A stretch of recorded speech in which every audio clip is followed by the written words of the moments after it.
Thanks for staying with us. Renowned filmmaker Biodo Stephen has stirred emotions online after advising parents not to surrender their authority to their children, even when those children become the family's main breadwinners. In her post, she argued that poverty should never weaken the role of good parenting, insisting that financial power shouldn't translate into control or disrespect. In her words, that your child is the breadwinner doesn't mean the baton of parenting is now the child's. But not everyone agrees. Some believe that when a child shoulders family's financial burden, like paying bills, rent, and school fees, such a child deserves a stronger voice and mutual respect in family decisions. Others, however, say that allowing money to dictate authority only breeds pride and chaos at home. So where is the balance? Does financial responsibility automatically earn a child a say in family leadership?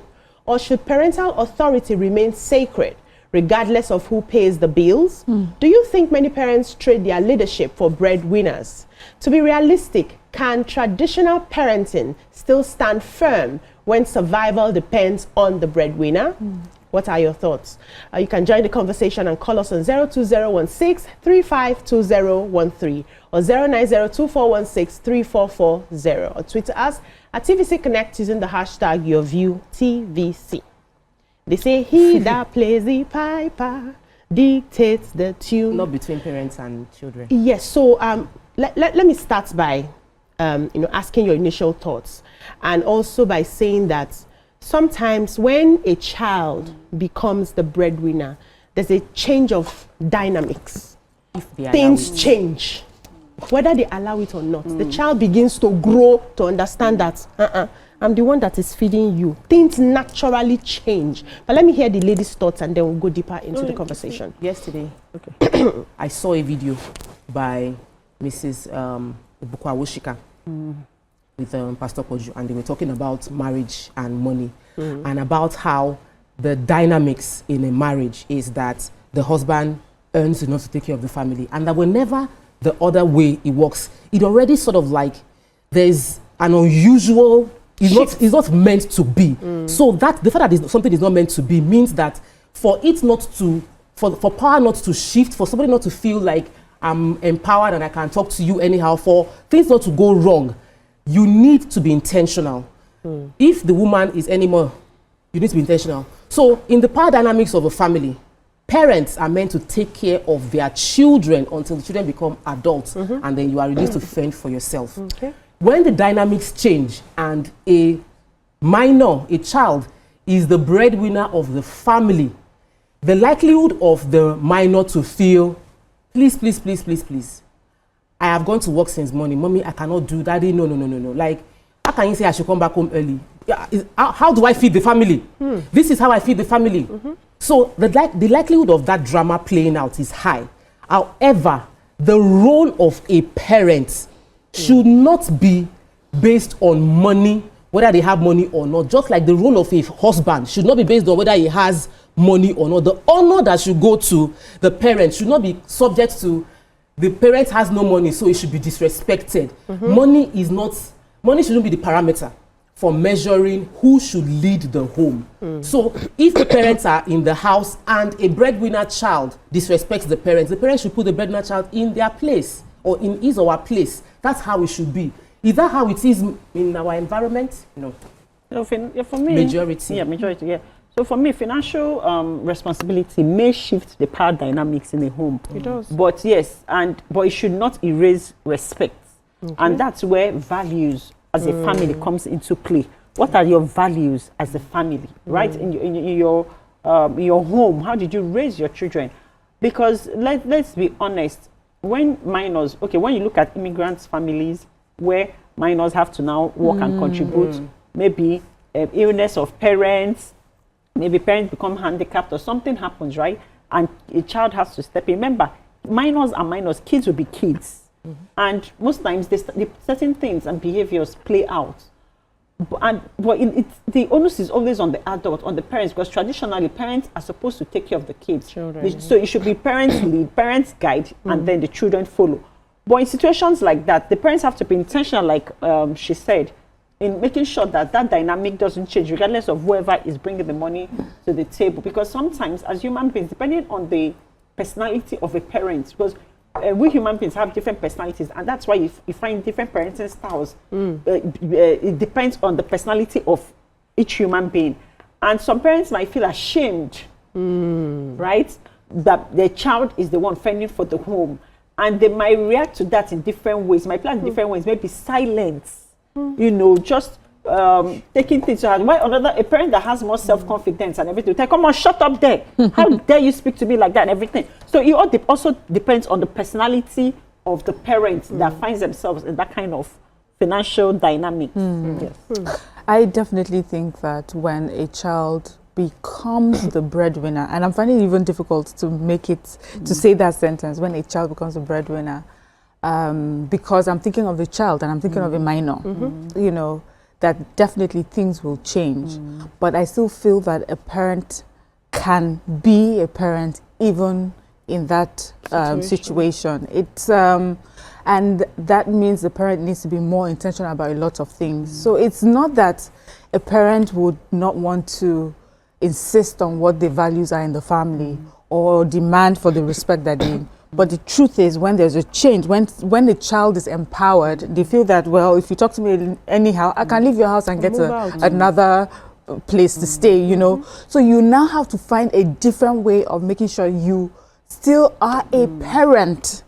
Because when a child, regular parents and children, there are some things you do to your child, the child will be like, I cannot wait for when I grow up and make my money. But now the child can make their money, you know. So a lot of trying to sit with the child and talk to the child. Now, how the child is making the money also plays a huge role. So let's say this child is just a child star.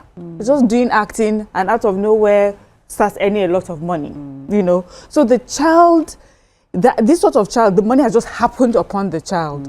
I would advise parents in this case to separate that money from what they earn as parents, you know, for the home. Do not depend on that money.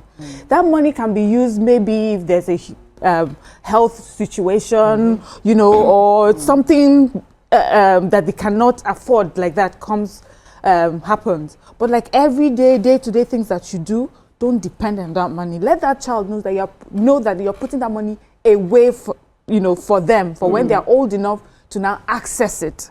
But let that child not think, oh, it's because of my money, we're not doing anything in the house. You have to be financially independent from your child's money. That has to be specific. You need to constantly remind that child of the values in your home. If your child is a young basketballer, footballer, money happens upon them, you know, that is a different kind of child. Now, if you have a child that it's because we've moved countries, we're now immigrant family, it's just the child that can access a job right now. There are some principles at work in this case, because you go to work, you understand the sacrifice, you know, to make money.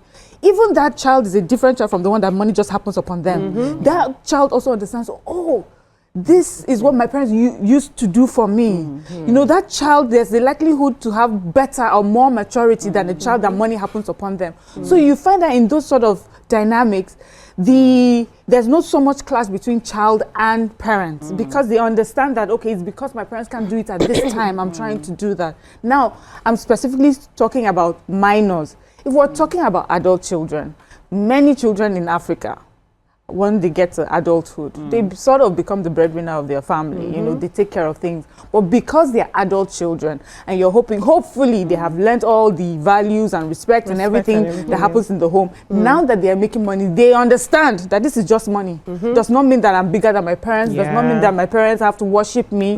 What I see as a problem in this scenario is sibling and sibling rivalry. So let's say you are the youngest and you're making all this money. I have older siblings. Some families tend to listen or give so much respect to the sibling that's making money above older siblings. So for me, I see that's where issues really come up. We'll take a short break. When we come back, we'll continue this conversation. Stay with us. Stay tuned. Your View will be right back. Welcome back. We're still having this conversation, and I wanted to ask a question. So I've heard you ladies, many of you talked about intentionality as a parent. You also talked about instilling the right values so that when the money comes, maybe the child now becomes the breadwinner, the child understands the values. But I want to build a scenario. We know that teenagers have an attitude when they are going through those teenage years where they are struggling for independence and autonomy. Even you are the one that's the breadwinner feeding the child. You see slamming of doors, slight raising of voices, depending on the sort of control you have over your children. Slight raising of voices here and there. That attitude of I know better than you and all of that. We see that with even children that are not the breadwinners. Yeah. Now, when a child now holds money enough to feed the family, and that child is a teenager and they're exhibiting their teenage tendencies, how do you as a parent, knowing that you are not is this child that is our saving grace right now, how do you as a parent now bring that child, first of all, understand that this child is just being a teenager, with or without the money, this would happen. Now bring the child back to a place where they understand that I am still your parent, even if you are the one taking care of me. I think that's where most of the dilemma is. That was where I started from, that the parent must be able to say to the face of the child. But you see, let's be realistic. Money gives a feeling of power. Yes, it does. And lack of money humbles people. Like an unconscious humility, like subconscious inside the brain. You're just so humble because you just cannot talk because you don't have money. Majority of people, their sense of self is linked to their financial capacity. So when they don't have it, they feel like I'm nobody. Akuku don't have money. And the person that has feels like I am somebody because I have money. So the money dynamics is very, very, it can bring disrespect easily. As Maya was talking, I remembered when she was saying if a child earns money, separate the money. Don't just separate the money, let your child know that you're not touching that money. My children got to a point where whenever somebody gives them money, they'll be like, no, don't give it to daddy. Don't give it to daddy because daddy will spend it. And there was a day they were asking me, I was going to collect money, that bring the money that they gave you. They say, no, mommy, no, I'll not see the money again. No, hold on. You are making money. Somebody dashed your child money. Yes. And then I said, bring the money. And he said, no, I'll not see the money again. Then I took the child upstairs and said, the money they sprayed you from your grandmother's burial. Envelope 1, David. Envelope 2, Daniel. Envelope 2. This was a year after. That's because you have capacity to feed yourself. No, hold on. Let me establish it. Yeah. Disrespect comes in small ways. Okay. You give the value, but you have not established respect. Okay. The child that you said, I will keep the money for you. Keep the money for that child. Okay. Is not is a bit away from the topic. But I'm saying I'm saying that even when you have money, just spending your child's money will bring you disrespect. Okay. So your child can openly say, I'm not going to give you this money because mommy, you will spend it. But you're paying school fees, you're feeding the child. So I'm saying money, even in little form, can bring disrespect. Okay, can we so talk it is about important to establish, don't just establish the boundary of I am your parent first. Right. It must be clear. Okay. No matter the money you have in this world, okay, I am your parent. So, but you know why I'm directing this question to you, so that you can add it to your response. Now, let's talk about the family that don't have money to feed. And then I don't have, like, there's nothing. Everywhere is empty. Maybe there's no job or somebody is ill or something. And then somebody comes in and gives my son money, and I keep it, and we're starving. That's the situation. No, hold on now. That's the situation many Nigerians find themselves in, where the children you'll be shocked. A lot of parents have abdicated responsibility to their children. Because it's easier to do that. So many parents have decided to abdicate responsibility for their child, responsibility for their household. Even some men, when they see that the woman is working, they will not chill because you're doing it anyway.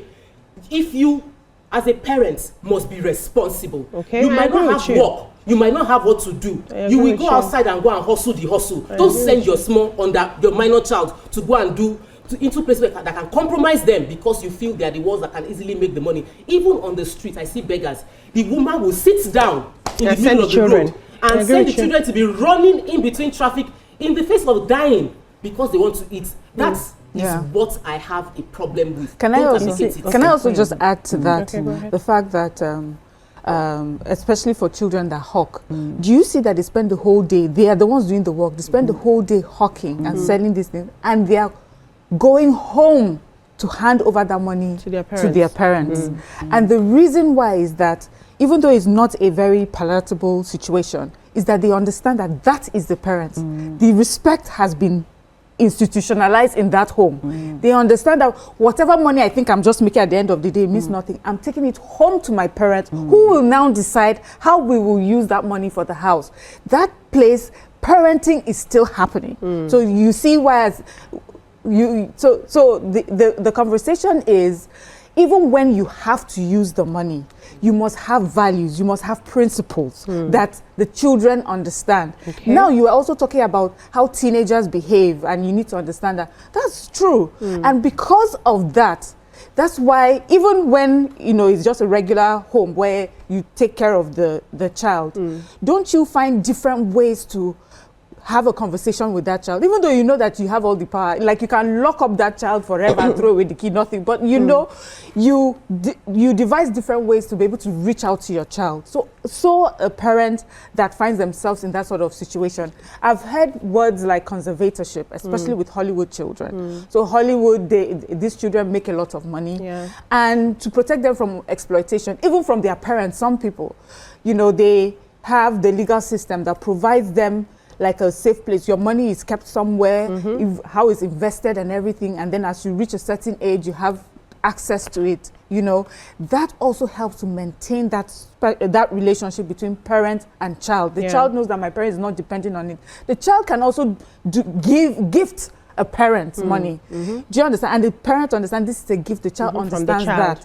As long as the parent is able to show respect towards that money that child earns, that child also is able to give back respect towards their parents in how they carry themselves, and understand what it is exactly that they are meant to show, the sort of respect they are meant to show to their parents. Okay, my question has still not been answered, and I'll still go back to it. But we have a caller on the line, Damien from Benue. Good morning, Damien. Are you there? Good morning, ma'am. Good morning, sir. Ndonina. Okay. Ma'am? Ndonina. It's Nina, actually. Ndonina. Okay, go ahead, please. I'm calling to contribute on a topic because I'm a teenager. Actually, I'm a teenager because giving our parents money sometimes, let them keep for us. Sometimes situations may be challenging, but sometimes when they at least maybe give us the money at times that we need, maybe that builds trust and more confidence that we should give them money to keep for us anytime someone gives us money or gives us money. And for us, maybe who have done at least 12 above that can understand when situations are challenging and they are in possession of our money, maybe they will bring to our consent that no, it's not kind of like taking permission from us, but like telling us that this is what it is, and I may like to use your money, maybe I will replace it later or something. So that's what I wanted to contribute, actually. Okay, thank you so much for that. So the question I asked, which I am going to repeat again, is the fact that we have people in Nigeria who, for whatever reason, you can call it whether it's laziness, life happened to them and all of that, are not able to earn any form of money. And their children are the ones bringing money home. Right? Now, when you don't have shishi in your house and your child is the one bringing money home, how are you able to separate what the child is bringing and drink gari? Because you are able to separate that now because you are earning. You don't depend on their money to be able to eat and feed yourself and take care of yourself and, you know, take care of the home and run around and do whatever it is. But if it's a situation where you don't have shishi, this child's earning is the saving grace of the entire household. I grew up and I saw these things happen live in my very presence. So I know what I am saying. And many Nigerians are in that situation. How do you separate it? You are keeping money aside and then everybody goes hungry in the home. Okay, so let me hear. Let me hear. I want to talk. So a power play may shift or not shift in the family dynamics, depending on whether you're hawking or you're in sports, or depending on the family dynamics of control. When I say control here means that let me start with hawking, then I can go into sports or any other. So we talk about hawking now, for like what Mariam said. The reason why a child will go out and stay under the sun all day, hawking, and then go home and take that money and give the parents, a minor, is because, first of all, you have to check who brought the capital to start the business. One. Because that's where control comes in. Because we find out that most people that have bad character, the reason why they were able to respect their parents, regardless of the fact that they didn't, maybe they would have done otherwise, but because of the control dynamics in that family, right? And that's important. Control. Okay. So what kind of control do you have as a parent in your home? Your child is hawking. Who brought the money for the capital? Who brought the money? Who went to source the goods, the products that you carried on your head to go? They will help to package it. It's not just about going to hawk and coming back. The process had happened before you put the tray on top of your head to move. A prayer might have been said on top of your head and the plantain before, as you go out to hawk. It creates control and it creates a certain dynamics within a family system. So you find out that if you have a stubborn child that is hawking and did not contribute, pray, have control or whatever in your family before that child steps out. If that child wants to eat if that child wants to go and drink a chilled bottle of beer or go and play okoso with his friends after selling that plantain, he will do that. Yeah. And after doing that, he will not have the capital Amaka, to put back profits to put back in the business to continue, because you need emotional intelligence, you need guidance, adult guidance. They even run that your hawking plantain profitably. business. Thank you. Let me hold you here. We'll take a short break. When we come back, Amaka will finish her analogy on the plantain and hawking. Stay with us. We'll be right back. Stay tuned. Your view will be right back. Welcome back. We're still hawking plantain. Yes. So, like I was talking about control, right? Yeah. Because that's the only way that the power shift will not happen in a situation whereby the minor is also bringing money, bringing bread home. Okay, let's not talk about. We've talked about the hawking. Let's talk about like a child that is doing sports or doing a certain kind of, or maybe doing ballet or whatever, where the parents has to. The parent, if it's not, if you're living abroad, parent, whether you're an immigrant family. Your parents, one parent will work, the other parent has to work around your own schedule as a child. Be your manager. Be your manager, drive you there. I be one train, go the place. So you find that in situations where you know you're dependent on an adult, on the parent, to be able to get to where you want to get to, or do what you have to do to earn that money that even comes into the home, there must be respect and control.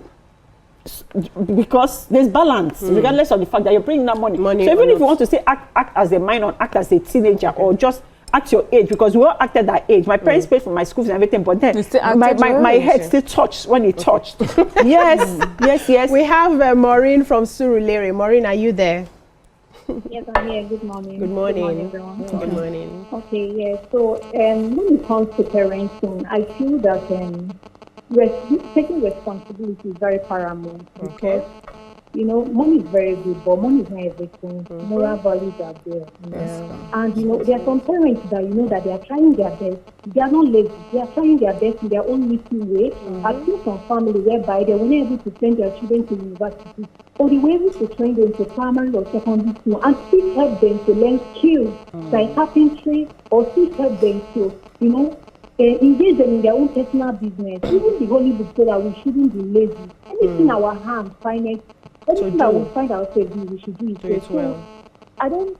Okay, yes, even if you don't have the millions or billions, you should have little things you're doing. Even if you're hot in your hair, your children cannot assist. But you know, sitting back, crossing your legs, waiting for a child to be giving you money is no. I agree. Thank you. It's very bad, even in front of God and man. It's very bad. You know, in your own little way, try your best. If it's primary school, you can send them fine. But that little thing you're doing, that little trade you're doing, even if you're hot, you cannot introduce them small and be monitoring them. But not crossing your legs, push them outside. Thank you so much, Maureen. Thank you for that contribution. Yeah, so, you know, I just wanted to go back to that question you asked, where there's no money at all for the parent, and this child is making all the money. There's no money that is at home for the parent to put aside. How does it work in those families? I feel like that question has been answered, but I want to try another way. Maybe it would, you will get it. Amaka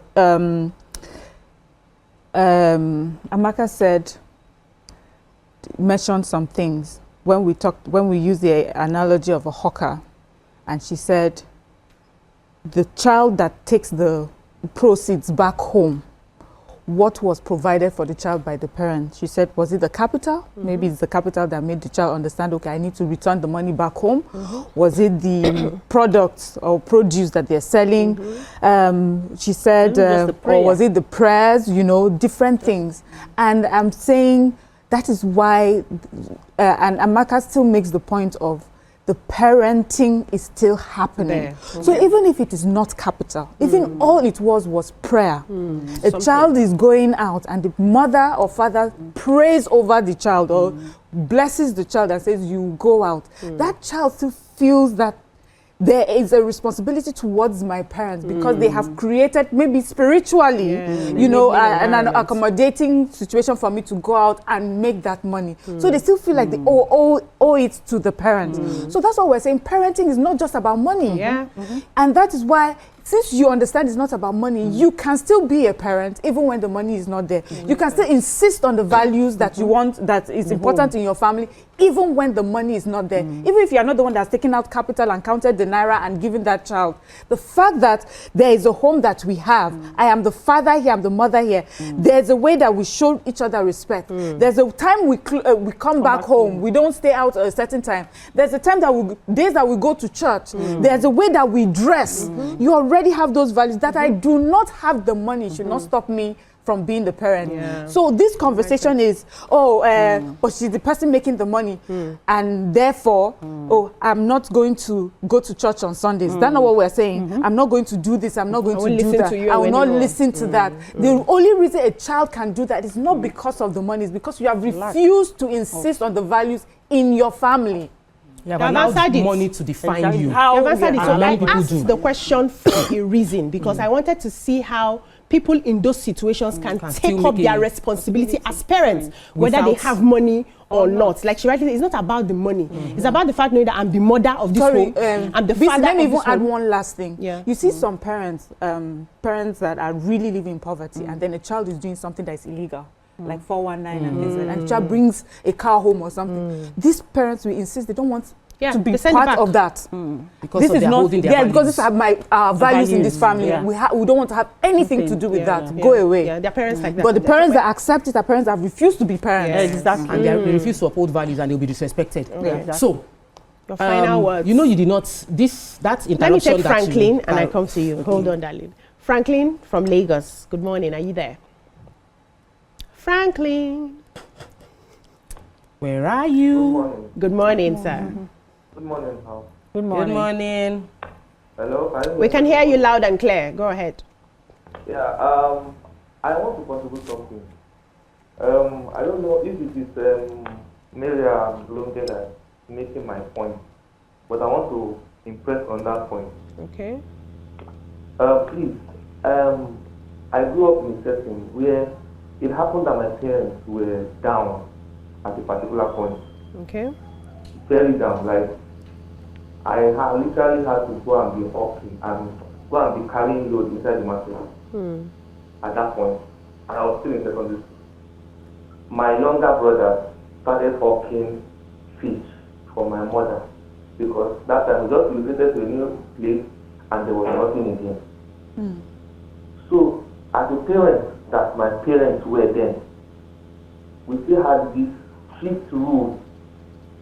We were making the money, right? We were the ones bringing money into the house. My dad was trying his best. We saw it. Now, we got the money into the house. After working, I would go all the way from morning time, carry load on my head and bring back the money. I saw every other person doing what they like. That is how they were brought up. I brought my own money back into the house. But you know what happens? Now, my mother will cook for us. Very rich food. I will eat in the morning before leaving the house. Yes, Support. I will be stopped up because I like food. Then, coming back home, I must not come home before 9 o'clock. As anything, that is my own father's rule. We must come back home early. No matter what we are doing, the rules of the house remain the rules of the house, regardless of the fact that my parents did not have anything. We were the ones that carried my parents through that period.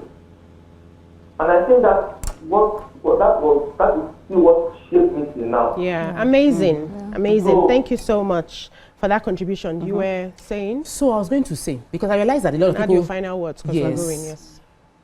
misconstrued what I was saying when I said, keep the money your child gives to you. See, it's about keeping your word. Respect doesn't come from spending the money. Disrespect comes from not keeping your word. Give me the money, I will save it for you. Save it. Save it. Yeah. If you say, give me the money, I will spend it. Say it. If you've spent the money, many Africans, many of us, when we grew up, respect was compelled, not earned.